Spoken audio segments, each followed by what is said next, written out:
मेरा नाम है मोहित छाबड़ा और आज हम बात करेंगे डीएनएस के बारे में। डीएनएस की फुल फॉर्म है डोमेन नेम सिस्टम और ये सिस्टम डिज़ाइन के बेसिक्स का पार्ट है। सोचिए कि आप कंप्यूटर चलाते हुए आपने सर्च किया www.google.com, ये आपने लिखा और जब आपने एंटर किया तो आपके सामने गूगल की वेबसाइट ओपन हो गई। अब सोचने वाली बात है कि ये कैसे हुआ, क्या ये कोई जादू है? एक्चुअल में ये सब होता है डीएनएस के थ्रू। डीएनएस को हम कह सकते हैं इंटरनेट की फोन बुक। तो चलिए इसे समझते हैं एक रियल लाइफ एग्जांपल के थ्रू। मान लो आपका एक दोस्त है जिसका नाम है राहुल। तो ये राहुल है। अब आपने राहुल को फ़ोन करना है तो आपको पता है जैसे मोबाइल से अगर आपको किसी को फ़ोन मिलाना है तो आपको उनका चाहिए होता है फ़ोन नंबर, यानी कि आपको 10 डिजिट का फ़ोन नंबर चाहिए किसी को भी फ़ोन मिलाने के लिए। लेकिन 10 डिजिट का फ़ोन नंबर याद करना काफ़ी मुश्किल हो जाता है क्योंकि आपके बहुत सारे दोस्त हो सकते हैं, रिश्तेदार हो सकते हैं और सबका फ़ोन नंबर याद करना काफ़ी मुश्किल हो जाता है। लेकिन हमें नाम याद रहता है तो इसलिए हम फ़ोन में यूज़ करते हैं कॉन्टैक्ट्स ऐप। तो आप राहुल को सर्च करोगे अपनी कॉन्टैक्ट्स ऐप और कॉन्टैक्ट्स ऐप क्या करेगा, आपको राहुल का नंबर दे देगा। जो भी 10 डिजिट का नंबर होगा वो हो जाएगा और आप सिंपली राहुल को कॉल कर सकते हो। आपको ये नंबर जो है याद करने की ज़रूरत नहीं है। तो कॉन्टैक्ट्स ऐप जो है वो आपका एक तरह से मीडिएटर एक्ट कर रहा है जो आपके लिए चीज़ें सिंप्लीफाई करता है। आपको पूरा नंबर याद करने की ज़रूरत नहीं है। आप इजी वर्ड में जो नाम है वो आप याद कर सकते हो। अब नाम को सर्च करोगे और उस पर कॉल करोगे, ऑटोमेटिकली जो आपकी कॉन्टैक्ट्स ऐप है उस नाम के कॉरस्पॉन्डिंग जो नंबर है उस पर कॉल मिला देगा। तो जो अभी हमने डिस्कस किया उसे इस तरह से भी समझ सकते हैं कि आप ढूंढ रहे हैं राहुल का फ़ोन नंबर, लेकिन वो ढूंढना मुश्किल था। तो आप सिंपली सर्च करेंगे राहुल और राहुल के कॉरस्पॉन्डिंग जो भी नंबर प्रेजेंट था आप उस पर डायरेक्टली कॉल कर देंगे। तो आप कॉल मिलाएंगे राहुल को, ऑटोमेटिकली जो उसके कॉरस्पॉन्डिंग नंबर है उस पर कॉल चली जाएगी। जैसे हमने फ़ोन बुक या कॉन्टैक्ट्स की बात करी उसी तरह से जो डीएनएस है वो एक्ट करता है आपकी इंटरनेट की फ़ोन बुक में। जैसे किसी को कॉल करने के लिए आपको चाहिए होता है फ़ोन नंबर, उसी तरह किसी वेबसाइट को ओपन करने के लिए आपको इंटरनेट पे चाहिए होता है उसका आईपी एड्रेस। आईपी एड्रेस आपको कुछ इस तरह से दिख सकता है जैसे 241.124.10.5। तो आप यहाँ पे देख सकते हैं हमने 3 डॉट्स यूज़ किए हैं और जो हर एक फील्ड होगी यहाँ पे वो 0 से 255 के अंदर हो सकती है। आप यहाँ पे देख सकते हैं 241 भी 255 के अंडर लाई कर रहा है, 0 से 255, ये भी, इसके आगे ये भी और ये भी। तो 3 डॉट्स हैं लेकिन जो 4 वैल्यूज़ हैं उसके अंदर वो सभी 0 से 255 के अंदर लाई करती हैं। तो हमें चाहिए होता है IP address. IP address unique होगा हर एक वेबसाइट का जिसके थ्रू हम उसे यूनिकली आइडेंटिफाई कर सकते हैं। सेम टू सेम जैसे आपका किसी इंसान का फ़ोन नंबर होता है, मोबाइल नंबर होता है, वैसे ही होता है आईपी एड्रेस वेबसाइट का। लेकिन आप सोच सकते हैं कि आईपी एड्रेस याद करना कितना मुश्किल हो सकता है। ये तो फ़ोन नंबर याद करने से भी ज़्यादा डिफ़िकल्ट है।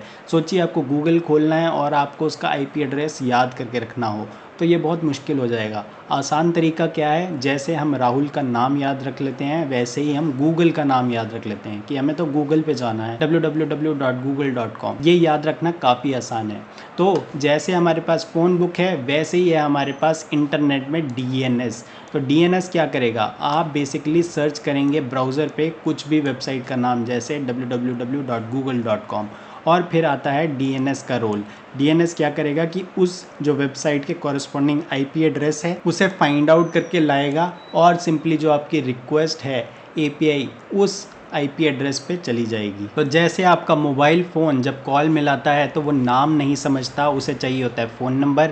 इसी तरह आपका जो इंटरनेट है उसे कोई वेबसाइट ओपन करने के लिए चाहिए होता है आईपी एड्रेस। लेकिन एज ह्यूमंस हमें वो याद रखना काफ़ी मुश्किल है। तो इसलिए हम चीज़ों को आसान बनाने के लिए जो हम याद रख सकते हैं उसे रखते हैं, जो कि हम जैसे फ़ोन में यूज़ कर लेते हैं कॉन्टैक्ट का नाम, सिमिलरली हम वेबसाइट का नाम यूज़ कर लेते हैं। तो जैसे मान लीजिए आपने इंटरनेट पर जाकर टाइप किया www.google.com, आप सिंपली ये सर्च करोगे और डीएनएस जो है वो उस वेबसाइट के कॉरस्पॉन्डिंग आईपी एड्रेस को अपने आप फेच करके लाएगा और वहाँ पे रिक्वेस्ट भेज देगा। तो आपने डाला www.google.com लेकिन रिक्वेस्ट जाएगी 142.250.182.14 पे। तो इसे मैं आपको एक बार चला के भी दिखाता हूँ। जैसे हमने नया ब्राउज़र खोला और यहाँ पे हम लिख देते हैं 142.250.182.14, इसको चला के देखते हैं। अब देख सकते हैं आप इसने ऑटोमेटिकली google.com पे रीडायरेक्ट कर दिया। तो अगर चाहे आप google.com लिखते या आपने डायरेक्टली IP एड्रेस डाल दिया है, वो सेम जगह ही रीडायरेक्ट कर रहा है। तो इसका मतलब यही है कि गूगल का एक्चुअल जो IP एड्रेस है वो है जो हमने डाला 142.250.182.14। अब आपको ये याद रखने की ज़रूरत नहीं है क्योंकि जो DNS है वो यही काम करता है। ये सेम चीज़ हो गई कि अगर आपको किसी दोस्त का नंबर याद हो तो या तो आप उसे डायरेक्टली उसके फ़ोन नंबर पे कॉल कर सकते हो, या उसका नंबर आपने चाहे सेव किया हुआ है तो उसके नाम पे डायरेक्टली जाकर आपने कॉल पे क्लिक कर दिया और ऑटोमेटिकली उस नंबर पे कॉल चली जाती है। तो DNS है आपकी इंटरनेट की फ़ोन बुक। तो सिंपल सी बात ये है कि इंसानों को याद रहते हैं यूज़र फ्रेंडली नेम जैसे वेबसाइट का नाम, लेकिन आपका कंप्यूटर वो समझता नहीं है। तो बीच में आ जाता है मीडिएटर जिसे हम कहते हैं DNS। तो DNS क्या करेगा, जो आप यूज़र फ्रेंडली नेम दोगे जैसे google.com, उसके कॉरस्पॉन्डिंग वो निकाल के लाएगा IP एड्रेस जो कि कंप्यूटर आपका समझेगा और जहाँ पे वो रिक्वेस्ट को रीडायरेक्ट करेगा। अब हम समझते हैं कि DNS एक्चुअल में काम कैसे करता है। तो अब होगा क्या कि ये चीज़ जाएगी आपके DNS के पास। तो प्रिसाइज टर्म्स में कहें तो इसे कहते हैं DNS रिजॉल्वर। अब समझते हैं कि DNS रिजॉल्वर प्रोवाइड कौन करता है। ज़्यादातर जो आपको इंटरनेट की सर्विस प्रोवाइड करता है वही आपको DNS रिजॉल्वर भी प्रोवाइड करता है। नहीं तो उसके अलावा गूगल का भी DNS है, क्लाउडफेयर का भी DNS है, ये अलग सर्विसेज होती हैं, पर जनरली जो आपको इंटरनेट प्रोवाइड कर रहा है वो आपको साथ ही DNS भी प्रोवाइड करता है। अब जो भी आपने नाम DNS को दिया है, DNS उसके कॉरस्पॉन्डिंग IP एड्रेस को सर्च करेगा और ये वापस रिटर्न कर देगा आपको IP एड्रेस। तो यहाँ पे मैं लिख देता हूँ IP एड्रेस जो ये आपको वापस कर देगा। अब सोचने वाली बात है कि अगर आप हर बार google.com लिखो और DNS उसे सर्च करता रहे तो ये थोड़ा इनएफिशिएंट लगता है। इसलिए होता क्या है कि जब भी आप कोई चीज़ सर्च करते हो तो एक बार उसे वो फाइंड आउट करके उसका IP एड्रेस जो है वो कैश में स्टोर करके रख देता है। कैश क्या होता है? कैश होता है जो आपकी टेम्परेरी स्टोरेज हो गई, जिसमें जनरली आप जो रिसेंटली यूज चीज़ें हैं उन्हें रख लेते हो ताकि अगली बार अगर सेम रिक्वेस्ट आए तो आप डायरेक्टली उसे यहीं से ही रिटर्न कर दो, आपको दोबारा उसको कैलकुलेट करने की ज़रूरत ना पड़े। तो सिंपली होगा क्या कि जब भी आप कोई रिक्वेस्ट भेजते हो, जैसे कोई भी वेबसाइट का नाम लिखते हो, तो वो रिक्वेस्ट जाती है DNS। अब जो DNS रिजॉल्वर है वो सबसे पहले अपनी कैश में चेक करता है, जो अपनी टेम्परेरी स्टोरेज है उसमें चेक करता है कि कहीं इसके कॉरस्पॉन्डिंग मैंने IP एड्रेस ऑलरेडी निकाला तो नहीं हुआ। अगर वो चीज़ कैश में प्रेजेंट होती है वो डायरेक्टली कैश से ही आपको रिजल्ट रिटर्न कर देती है।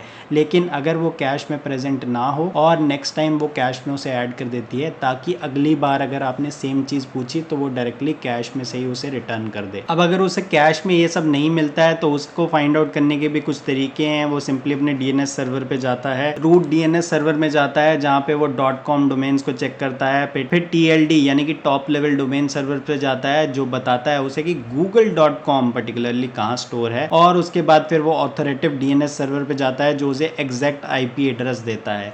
ये तरीका है जिसके थ्रू DNS उसे फाइंड आउट करता है। लेकिन अभी आपको ये सब इतना डिटेल में याद रखने की ज़रूरत नहीं है। आप सिंपली ये याद रखिए कि आप कुछ भी जब सर्च करते हैं कोई भी वेबसाइट को तो वो DNS रिजॉल्वर के पास जाती है। DNS रिजॉल्वर सबसे पहले अपने कैश में चेक करता है कहीं वो ऑलरेडी उसके पास IP एड्रेस प्रेजेंट तो नहीं है। अगर प्रेजेंट है तो सीधा वो IP एड्रेस को रिटर्न कर देता है। अगर उसके कैश में वो प्रेजेंट नहीं होता तो उसके पास तरीका है अपने सर्वर्स के पास जाकर जो है वो चेक करता है .com डोमेन्स, देन उसका पर्टिकुलर नाम और पर्टिकुलर जो IP एड्रेस है वो फेच करके लाता है, वो कैश में उसे स्टोर कर देता है और रिटर्न कर देता है IP एड्रेस। अब एक बार आपको IP एड्रेस मिल गया है तो आप उस वेबसाइट के सर्वर से कनेक्ट कर सकते हो। अब अगर DNS के फ़ायदे के बारे में बात की जाए, सबसे पहला फ़ायदा तो यही हो गया कि आपको IP एड्रेस खुद से याद करने की ज़रूरत नहीं होती। आपके लिए आसान होता है जो भी वेबसाइट का नाम है उसे याद रखना, जैसे गूगल हो गया, याहू हो गया, फ्लिपकार्ट हो गया या कुछ भी हो गया, तो वो चीज़ आपको याद रखना काफ़ी आसान है। तो आप सिंपली वही डालते हो, आपको IP एड्रेस की टेंशन लेने की ज़रूरत नहीं है। जैसे ही आप वेबसाइट का नाम डालते हो वो DNS ऑटोमेटिकली टेक केयर कर लेता है और इसी तरह आपके लिए इंटरनेट को एक्सेस करना काफ़ी आसान हो जाता है। अब उसके अलावा एक और फ़ायदा ये है, क्योंकि DNS जो है वो कैश को यूज़ करता है तो ये काफ़ी फास्ट बना देता है चीज़ों को, कि एक बार आपने जैसे गूगल किसी ने सर्च किया तो नेक्स्ट टाइम जब वो गूगल सर्च करेगा तो वो ऑलरेडी कैश में से पिक करके उसे दे देगा तो ये काफ़ी फास्ट हो जाता है प्रोसेस। इसके अलावा जो DNS है वो आपको सिक्योरिटी फीचर्स भी प्रोवाइड करता है। ये आपको बचाता है काफ़ी सारी फेक वेबसाइट से, तो फिशिंग से आपको ये बचा सकता है, ये सिक्योरिटी में भी आपकी हेल्प करता है। अब हमने IP एड्रेस की बात तो की, पर आपके मन में ख्याल आ सकता है कि क्या हम किसी वेबसाइट का IP एड्रेस निकाल सकते हैं? जी हाँ, आप बिल्कुल निकाल सकते हो। आप सिंपली अपने कंप्यूटर में जो है कमांड लाइन ओपन कर लो। यहाँ से जैसे ये कमांड प्रॉम्प्ट है, इस पर आप क्लिक करोगे तो ये कमांड प्रॉम्प्ट ओपन हो जाएगा। इसमें आप लिख सकते हो NS लुकअप और उसके बाद जो भी आपकी वेबसाइट का नाम है, जैसे हमने देखना है google.com के बारे में, तो उसके लिए हमने चेक करना है। इसमें एंटर करेंगे तो आप यहाँ पे देख सकते हो इसने एड्रेस दे दिया है आपको 142.250.182.174। ये वही है जो हमने पहले सर्च किया था। मैं आपको फिर से इसे सर्च करके दिखा देता हूँ। यहाँ पे हमने ये लिख दिया, अब एंटर करते हैं और उसके बाद आप देख सकते हैं कि इसने आपको गूगल पे ही रीडायरेक्ट कर दिया है। तो NS लुकअप के थ्रू आप किसी का भी IP एड्रेस निकाल सकते हो। इसकी आपको वैसे कोई ज़रूरत नहीं है, मैंने आपको जस्ट फॉर क्यूरियोसिटी बता दिया है। अगर आप निकालना चाहो तो आप निकाल सकते हो, वैसे आपको कोई भी IP एड्रेस याद करने की ज़रूरत नहीं है। अब आप सोच सकते हो कि पिछली वीडियो में हमने ये डिस्कस किया था कि सर्वर क्या होता है, क्लाइंट क्या होता है, उनके बीच में जो API क्या होती है, रिक्वेस्ट या रिस्पॉन्स क्या होता है, वो सब चीज़ें हमने डिस्कस की थी, करेक्ट? आपको याद है ना? अगर नहीं तो आप मेरी इस वीडियो को रेफर कर सकते हो। तो आपके मन में सवाल हो सकता है कि API रिक्वेस्ट रिस्पॉन्स के बारे में तो हमने बात की थी, पर DNS यहाँ पे कहाँ पे लाई करता है? ये क्लाइंट सर्वर के बीच में कहाँ आता है DNS का रोल? तो DNS का रोल आता है यहाँ पे जिस स्टेप पे आता है आपका URL। देखिए मैंने आपको बताया था कि कोई भी API है या वेबसाइट है उसका कोई URL होगा। जैसे हमने यहाँ पे बात की थी मोहित चावड़ा जनरेट रिस्पॉन्स करके, या फिर आपका हो सकता है google.com या कुछ भी। तो वहाँ पे जो ये आप नाम प्रोवाइड कर रहे हो ये आपका यूज़र फ्रेंडली नेम है जो आपको याद रह सकता है, लेकिन कंप्यूटर इसे नहीं समझता है। तो सबसे पहला पॉइंट आता है जब भी आप कुछ कंप्यूटर में सर्च करते हो या किसी चीज़ के लिए रिक्वेस्ट डालने जाते हो, तो सबसे पहला स्टेप होता है कि उसके कॉरस्पॉन्डिंग IP एड्रेस क्या है, और वो आपको निकाल के देता है DNS। तो चलिए इसे और अच्छे से समझने के लिए मैं नीचे एक और डायग्राम से आपको इसे समझाता हूँ। तो ये हो गया आपका क्लाइंट जिसने किसी URL पे रिक्वेस्ट भेजनी है। तो वो कुछ भी हो सकता है, जैसे मान लो google.com या कुछ भी। अब मैंने आपको ये बताया कि आपका कंप्यूटर जो है वो यूज़र फ्रेंडली नेम्स को नहीं समझता। तो सबसे पहले आपका रोल आता है DNS का। क्लाइंट ने जो भी रिक्वेस्ट किया, हो सकता है मान लो वो हो सकता है google.com या कुछ और भी API का URL हो सकता है, वो भेजेगा, उस पर एंटर करेगा तो सबसे पहले ऑटोमेटिकली वो जाएगा DNS के पास। अब DNS का जैसे मैंने आपको फ्लो बताया, तो ये रिटर्न करके देगा इसे IP एड्रेस। तो जैसे मान लो आपने कुछ भी URL किया था उसके कॉरस्पॉन्डिंग IP एड्रेस आ जाएगा। तो हमने अगर google.com की बात कर रहे हैं तो ये बेसिकली आपको यहाँ पे रिटर्न कर देगा यही जो उसका IP एड्रेस है गूगल का। तो DNS ने आपको उसका IP एड्रेस दे दिया। अब एक बार आपको IP एड्रेस मिल गया तो आप इस IP एड्रेस पे जो सर्वर है उसके साथ कनेक्शन बनाना चाहोगे। सिंपल सी बात ये है कि सर्वर्स तो बहुत सारे हो सकते हैं, जैसे एक हो गया उसकी तरह ही बहुत सारे हो सकते हैं। ऐसे आपको कितने सारे सर्वर्स पड़े हैं, पर आपको क्या पता कि कौन से वाले सर्वर से आपको कनेक्ट करना है। google.com तो आपका कंप्यूटर समझता ही नहीं है, तो इनमें से कौन से सर्वर पे आपको कनेक्ट करना था आपको तो पता ही नहीं है। इसलिए सबसे पहले आ गया आपका DNS जो आपको पर्टिकुलर IP एड्रेस देगा, और हर एक का IP एड्रेस डिफरेंट होगा, यूनिक होता है IP एड्रेस। तो अब IP एड्रेस जो आपको मिल गया तो आपको पता है, मान लीजिए इस सर्वर के साथ आपको कनेक्शन बनाना है, तो आप डायरेक्ट इसको रिक्वेस्ट रिस्पॉन्स नहीं आपको मिल जाएगा, आपको सबसे पहले इसके साथ कनेक्शन बनाना होगा। अब जो कनेक्शन होता है उसके लिए हम प्रोसेस समझते हैं। अब जो कनेक्शन है वो आपके डिफरेंट टाइप्स के हो सकते हैं, लेकिन जो सबसे फेमस जो आपका है वो है TCP कनेक्शन। TCP कनेक्शन के थ्रू आप कनेक्ट करते हो सर्वर के साथ, और ये जो होता है बेसिकली वो 3 वे हैंडशेक होता है। अभी जो मैं आपको बताने जा रहा हूँ हो सकता है पहली बार में थोड़ा सा आपको टिपिकल लगे, पर आपको घबराने की जरूरत नहीं है। बस एक बार इन सब चीज़ों को सुन लो, ऐसे धीरे धीरे करके आपको इसका आइडिया लगने लग जाएगा। तो चलिए मैं आपको उन 3 स्टेप्स के बारे में बताता हूँ। तो अब हम बात करेंगे यहाँ पे TCP कनेक्शन के बारे में। सबसे पहले जो TCP की फुल फॉर्म है वो है ट्रांसमिशन कंट्रोल प्रोटोकॉल। तो ये एक प्रोटोकॉल है जिसके थ्रू इंटरनेट काम करता है। कनेक्शन कैसे बनता है, तो उसके लिए एक प्रोटोकॉल यानी कि सेट ऑफ रूल्स तो होने ही चाहिए। किसके थ्रू? API के थ्रू। समझेंगे, एक बार कनेक्शन के बारे में समझते हैं। तो जो ये TCP कनेक्शन है वो 3 स्टेप्स में बनता है। सबसे पहला स्टेप कि जो आपका कंप्यूटर है यानी कि जो क्लाइंट है वो सेंड करता है एक रिक्वेस्ट सर्वर को। वो उसे कहता है hey I want to talk to you, कि मैं आपसे बात करना चाहता हूँ, क्या हम कनेक्ट कर सकते हैं। और जो स्टेप 2 है वो है आपको वापस से रिस्पॉन्स मिलता है जो आपको होता है एक्नॉलेज। तो सबसे पहला स्टेप जो है आपका वो हो गया सिंक्रोनाइज, और जो हो गया सेकंड स्टेप वो हो गया सिंक्रोनाइज का एक्नॉलेजमेंट। तो एक्नॉलेजमेंट में क्या होता है कि सर्वर आपको रिस्पॉन्ड करता है कि श्योर बात करते हैं ना, और फिर थर्ड स्टेप होता है कि आप एक्नॉलेज बैक करते हो। तो आपका जो क्लाइंट है वो वापस से एक्नॉलेजमेंट देता है सर्वर को, ग्रेट कनेक्शन इंस्टैब्लिश्ड। तो इस तरह से जो आपका कनेक्शन है वो इंस्टैब्लिश हो जाता है। इसके बाद आप रिक्वेस्ट रिस्पॉन्स भेजते हो जो आपकी होती है। इसके बाद आप नॉर्मल कॉन्वर्जेशन यानी कि रिक्वेस्ट रिस्पॉन्स एपीआई के थ्रू करते हो। ये एक तरह से प्रोसीजर है या आप प्रोटोकॉल बोल सकते हो। जैसे हम फ़ोन कॉल को सेट करते हैं उसी तरह हम कनेक्शन सेट कर रहे हैं क्लाइंट और सर्वर के बीच में। सबसे पहला है कि सिंक्रोनाइज रिक्वेस्ट भेजता है क्लाइंट की मैं आपसे बात करना चाहता हूँ, सर्वर वापस से रिस्पॉन्ड बैक करता है, एक्नॉलेज करता है कि बिल्कुल हाँ हम बात कर सकते हैं, और वापस से क्लाइंट एक और एक्नॉलेजमेंट भेजते हैं कि ठीक है चलिए बात करते हैं। तो ये 3 वे में आपका कनेक्शन इंस्टैब्लिश होता है। ये एक प्रोटोकॉल है इंटरनेट का जो बहुत ही फेमस है, टीसीपी। अब अगर मैं आपको इसे इमेज फॉर्म में समझाने की कोशिश करूं तो वो कुछ इस तरह से दिखेगी कि आपका क्लाइंट है। सबसे पहला आपने स्टेप क्या किया कि आपने सर्वर को एक सिंक्रोनाइज की रिक्वेस्ट भेजी कि अरे मैं आपसे बात करना चाहता हूं। फिर जो सर्वर है वो आपको रिस्पॉन्स बैक देगा, एक्नॉलेजमेंट देगा कि हाँ ठीक है चलो बात कर सकते हैं, और फिर आप वापस एक एक्नॉलेजमेंट देते हो कि चलो ठीक है बढ़िया कनेक्शन बन गया, आप बातचीत शुरू करते हैं। तो ये 3 वे प्रोसेस है जिसे हम टीसीपी बोलते हैं। अब ये तो हो गया आपका टीसीपी जो प्रोटोकॉल है, लेकिन आजकल हम एचटीटीपीएस यूज़ करते हैं जो सिक्योरिटी रीजंस के लिए काफ़ी इंपॉर्टेंट है। तो एचटीटीपीएस यूज़ जब हम करते हैं जो कि आजकल बहुत कॉमन है सिक्योरिटी रीजंस के लिए, उसके लिए एक एडिशनल हैंडशेक होता है जिसे कहते हैं टीएलएस हैंडशेक। तो ये बेसिकली एक एक्स्ट्रा सिक्योरिटी स्टेप है जिसके थ्रू आपका सिस्टम जो है और सिक्योर रहता है। तो टीएलएस की जो फुल फॉर्म है वो है ट्रांसपोर्ट लेयर सिक्योरिटी।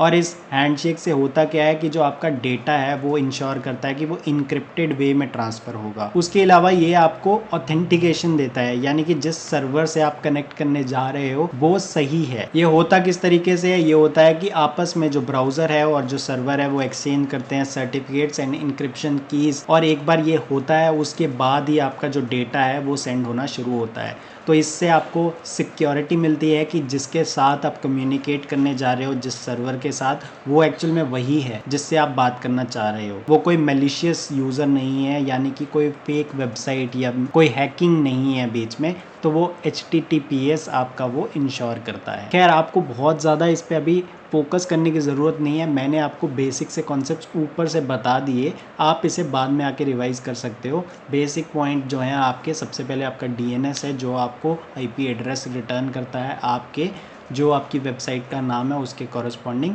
और उसके बाद आपका जो क्लाइंट है वो सर्वर के साथ कनेक्शन बना सकता है। उसके लिए प्रोटोकॉल यूज़ होते हैं, सबसे पहला TCP, और क्योंकि अब हम HTTPS यूज़ करते हैं तो सेकंड जो प्रोटोकॉल है जो यूज़ होता है वो है TLS। तो जो TLS है ये आपको बेसिकली इंश्योर करता है कि जो आपका डेटा है वो इनक्रिप्टेड जाएगा, ताकि इन बिटवीन भी अगर आपका डेटा कोई और रीड कर रहा हो तो वो इनक्रिप्टेड हो, वो उसे डायरेक्टली समझ ना पाए। और उसके अलावा ये इंश्योर ये भी करता है कि जो सर्वर है वो ऑथेंटिक है। तो इस तरह से आपको एडिशनल लेयर ऑफ सिक्योरिटी मिल जाती है। और एक बार जो आपका TCP TLS सक्सेसफुल हो गए, इसका मतलब ये है कि आपका कनेक्शन बन चुका है, क्लाइंट का कनेक्शन बन चुका है सर्वर के साथ, और अब क्लाइंट कम्युनिकेट कर सकता है सर्वर के साथ किसके थ्रू, API के थ्रू। तो अब जो क्लाइंट है बेसिकली वो सर्वर को रिक्वेस्ट भेजेगा API के थ्रू, और जो है फिर आपका सर्वर उसे प्रोसेस करेगा और रिटर्न बैक करेगा रिस्पॉन्स क्लाइंट को। तो अगर मैं आपको वापस ऊपर लेके जाऊं जहां पे हमने बात की थी क्लाइंट और सर्वर के बारे में, API के थ्रू रिक्वेस्ट और रिस्पॉन्स, तो ये तो हमें स्टेप्स पता हैं, लेकिन इससे पहले आता है एक स्टेप कि जब आपका सबसे पहला स्टेप जो है कि आपने क्लाइंट ने एक किसी भी API के URL पे या वेबसाइट पे जब भी रिक्वेस्ट भेजी तो सबसे पहले आता है आपका DNS क्या करेगा, DNS बेसिकली चेक करेगा कि क्या ये जो आपने यूज़र फ्रेंडली नेम भेजा है इसके कॉरस्पॉन्डिंग IP एड्रेस क्या वो कैश में ऑलरेडी प्रेजेंट है या नहीं, जो कि हमने चेक किया था इस डायग्राम के थ्रू कि अगर आपके कैश में वो प्रेजेंट है तो वो डायरेक्टली वहीं से दे देगा, नहीं तो वो अपने एडिशनल स्टेप्स के थ्रू IP एड्रेस ढूंढ के आपको वापस करेगा। तो यहाँ से बेसिकली ये आपको वापस करेगा आपका IP एड्रेस। फिर उस IP एड्रेस जो कि सर्वर का है, सबसे पहले आपका कनेक्शन इंस्टैब्लिश होता है। अब कनेक्शन कैसे इंस्टैब्लिश होता है, वो होता है प्रोटोकॉल के थ्रू। सबसे पहले जो हो गया आपका TCP, और दूसरा हो गया आपका TLS यूज़ होता है जब आप HTTPS का यूज़ कर रहे हो। TCP के बारे में हमने यहाँ पे देखा था, मैं आपको दोबारा से दिखा देता हूँ। TCP की जो हमारी बनी थी, यहाँ पे आप देख सकते हो कि यहाँ पे सबसे पहले आप सिंक भेजते हो सर्वर को कि मैं आपसे बात करना चाहता हूँ। सर्वर रिस्पॉन्ड बैक करता है कि ठीक है बात कर सकते हैं, और वापस आप एक्नॉलेजमेंट देते हो कि चलो बढ़िया कनेक्शन बन गया, आप बातचीत शुरू करते हैं। तो ये 3 स्टेप जो है आपका वो हो गया हैंडशेक, जिसके थ्रू आपका TCP कनेक्शन बनता है। और इसके अलावा अगर हम HTTPS के थ्रू कर रहे हैं तो एक एडिशनल हैंडशेक होता है जो सिक्योरिटी में आपकी हेल्प करता है। ये आपका इनक्रिप्ट करके देता है डेटा और इंश्योर करता है जो आपका सर्वर है वो भी ऑथेंटिक है। तो इसके थ्रू होगा क्या कि आपका कनेक्शन जो है वो बन जाएगा सर्वर के साथ। एक बार आपका जो है कनेक्शन इन दोनों चीज़ों के साथ बन गया है, उसके बाद आप सिंपली रिक्वेस्ट कर सकते हो सर्वर को जो भी आपको डेटा चाहिए, और जो सर्वर है वो उसको प्रोसेस करेगा, वापस आपको रिस्पॉन्स भेजेगा। अब वैसे तो मैंने आपको सर्वर और API के बारे में पिछली वीडियो में बताया था, जिसको आप दोबारा रेफ़र कर सकते हो, लेकिन आपको और अच्छे से समझाने के लिए मैं एक इमेज से आपको ये समझाता हूँ कि ये हमारा क्लाइंट सर्वर और API कॉल्स क्या है। तो मान लीजिए आप एक रेस्टोरेंट में गए हैं, आप ये हैं जो आप यूज़र हैं, कस्टमर हैं जो एक रेस्टोरेंट में गए हैं, ठीक है। तो आप एक्ट करेंगे क्लाइंट की तरह, ठीक है। तो मैं यहाँ पे लिख देता हूँ जो आप हैं वो हो गए क्लाइंट, ये हो गए आप। आपका नाम कुछ भी हो सकता है, मान लो आपका नाम है रोहन, तो आप हैं ये रोहन, और आप किसी रेस्टोरेंट में गए हैं। तो आपको मैं कह रहा हूँ आप एक्ट करेंगे क्लाइंट की तरह। अब जो इस रेस्टोरेंट में होगा, यहाँ पे एक होगा कुक जिसको हम बोल देते हैं शेफ़, ठीक है। तो जो शेफ़ है वो एक्ट करेगा बेसिकली सर्वर की तरह, क्योंकि ये आपको खाना बना के देगा, आपको खाना चाहिए और ये खाना बना के देगा। लेकिन जब भी आप किसी रेस्टोरेंट में जाते हो तो आप डायरेक्टली शेफ़ के पास नहीं जाते, कि शेफ़ से नहीं कहते अरे मुझे ये ना मुझे पालक पनीर बना के दे दो, ऐसा तो नहीं कहते ना कि मेरे लिए यार पिज़्ज़ा बना दे। ऐसा आप डायरेक्टली किचन में जाकर शेफ़ से तो नहीं कहते ना। तो आप किसी जगह पर बैठते हो, आपके पास आते हैं वेटर साहब। तो ये जो वेटर साहब हैं ये आपसे पूछते हैं कि आप खाने में क्या खाएंगे, बताइए जनाब, और आप इन्हें बताते हैं कि मुझे क्या खाना है। तो फिर ये वेटर साहब जाते हैं शेफ़ साहब के पास और उन्हें कहते हैं कि ये ऑर्डर आया है तो आप ये बनाइए। तो एक बार जो शेफ़ है वो खाना बना देते हैं, तो वो वापस वेटर को बुलाते हैं, जो वेटर है वो खाना लाते हैं शेफ़ से और आप तक पहुंचाते हैं। तो सेम वे में आप एक्ट कर रहे हैं क्लाइंट की तरह, जो आपके वेटर हैं वो एक्ट कर रहे हैं API की तरह, जो हमने अभी बात की, जो रिक्वेस्ट रिस्पॉन्स, और जो आपके शेफ़ हैं वो एक्ट कर रहे हैं सर्वर की तरह। तो क्लाइंट जो है अपनी रिक्वेस्ट देता है, जो कि आप ऑर्डर देते हैं कि मुझे मान लो पिज़्ज़ा खाना है या पास्ता खाना है या कि सुशी खानी है, तो आप रिक्वेस्ट देते हो किसे, API को, यानी कि वेटर को।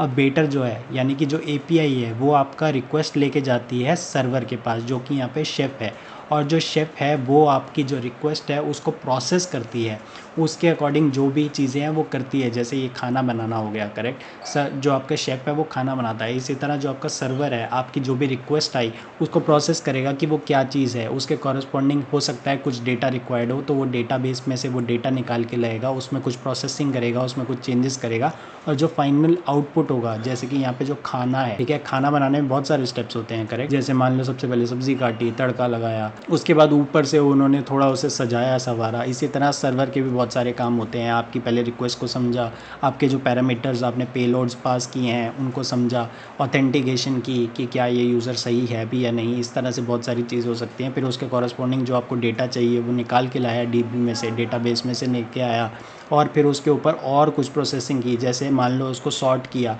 कि आपको असेंडिंग ऑर्डर में सॉर्टेड चाहिए था, तो आप उसने उसको सॉर्ट किया। फिर वो जो फाइनल आउटपुट है, जो आपका खाना है, वो वापस देता है वेटर को। तो यानी कि जो सर्वर है वापस आपको जो भी रिस्पॉन्स है वो वापस देगा आपकी API कॉल को, और API कॉल वापस लेके जाएगी, और आपका जो वेटर है वापस खाना लेके जाएगा और आपको दे देगा। इसी तरह से API जो है वो रिस्पॉन्स लेके आएगी और वापस क्लाइंट को दे देगी। तो ये है पंडा सर्वर का और API का। तो इस वीडियो में हमने काफ़ी सारी चीज़ों के बारे में बात की। सबसे पहले हमने समझा DNS के बारे में, वो क्या होता है। समरी में बताओ तो जो आपका कंप्यूटर है वो समझता है IP एड्रेस, लेकिन IP एड्रेस आपको याद करना बहुत मुश्किल हो जाता है। आप याद कर सकते हैं वेबसाइट का नाम, तो आप वेबसाइट का नाम डालते हैं इसमें आता है रोल DNS का, जो कि कन्वर्ट करके लाता है, उसकी मैपिंग लाता है, आपके जो यूज़र फ्रेंडली नेम है उसके कॉरस्पॉन्डिंग एक्चुअल IP एड्रेस क्या है वो लेके आता है, और उसके बाद आपके क्लाइंट को पता लगता है कि कौन से IP एड्रेस पे आपको जाना है। अब जो आपका IP एड्रेस है सर्वर का, उसके साथ कनेक्शन बनाना बहुत ज़रूरी है, तो उसके लिए प्रोटोकॉल भी चाहिए, ऐसे थोड़ी कनेक्शन बन जाएगा, कुछ सेट ऑफ रूल्स होंगे। तो वो रूल्स हैं, सबसे पहला आपका TCP, जो कि है आपका 3-वे हैंडशेक। उसमें क्या कहते हैं, आप सबसे पहले क्लाइंट जो है वो रिक्वेस्ट करता है कि अरे मुझे आपसे बात करनी है, वो सर्वर को ये कहता है, सर्वर कहता है ठीक है बात कर सकते हैं, और उसके बाद जो है क्लाइंट वापस से उसे एक्नॉलेजमेंट भेजता है कि क्या बात है, बहुत बढ़िया कनेक्शन बन गया, अब बात करते हैं। तो ये 3 स्टेप्स हो गया आपका हैंडशेक। उसके बाद क्योंकि आजकल आप HTTPS यूज़ करते हो तो TLS हैंडशेक भी यूज़ होता है। ये यूज़ होता है आपकी सिक्योरिटी स्टेप की तरह, ये इनक्रिप्ट करके भेजता है सारा का सारा डेटा। तो अगर आप कुछ भी भेज रहे हैं, जैसे आपको रिस्पॉन्स आ रहा है वापस, तो वो सब इनक्रिप्टेड होता है। वो क्यों होता है कि बीच में मान लो अगर किसी और इंसान को आपका डेटा मिल गया, कोई हैक करने की कोशिश कर रहा है, तो HTTPS का फ़ायदा यही है कि वो सब डेटा इनक्रिप्टेड होता है, ऐसे ही नहीं वो डायरेक्टली उसे समझ पाएगा, वो डायरेक्टली ऐसे प्लेन टेक्स्ट की फॉर्म में नहीं होता जो भी रिस्पॉन्स होता है। तो जो आपका TLS है वो उसके थ्रू आप जो है एक हैंडशेक करते हो, वो बेसिकली आप सर्टिफिकेट्स या इंक्रिप्शन कीज़ आपस में जो है वो सेटअप होता है, तब जाकर एक कनेक्शन बनता है। और एक बार आपका कनेक्शन बन गया है क्लाइंट और सर्वर के बीच में, उसके बाद आपकी आती हैं और API के थ्रू एक क्लाइंट रिक्वेस्ट भेजता है सर्वर को, और सर्वर डेटा को प्रोसेस करके वापस रिस्पॉन्स भेजता है क्लाइंट को। तो यहाँ पे हमने बहुत सारे कॉन्सेप्ट सीखे। आई होप आपको काफ़ी सारी नई चीज़ें समझ आई होंगी इस वीडियो के थ्रू। हो सकता है पहली बार सुन के आपको काफ़ी चीज़ें ओवरवेलमिंग लग रही हो, पर कोई बात नहीं, धीरे धीरे 1-2 बार आप इस वीडियो को दोबारा से देखिए, आपको काफ़ी चीज़ों का आइडिया लगेगा और धीरे धीरे आपको चीज़ें समझ में आने लग जाएंगी। अगर आपके कोई भी डाउट्स हैं तो प्लीज़ कमेंट सेक्शन में जाकर कमेंट करिए, I will be happy to help. अगर आप इसके अलावा कोई और इन्फॉर्मेशन ऐड ऑन करना चाहते हैं, लोगों को बताना चाहते हैं, तो प्लीज़ कमेंट सेक्शन में बताइए। सिस्टम डिज़ाइन या किसी भी बेसिक चीज़ों के बारे में, वो सबके लिए हेल्पफुल रहेगी। All right then, this is Mohit Chhabra signing off. Subscribe to the channel and thanks for watching. See you in the next system design videos.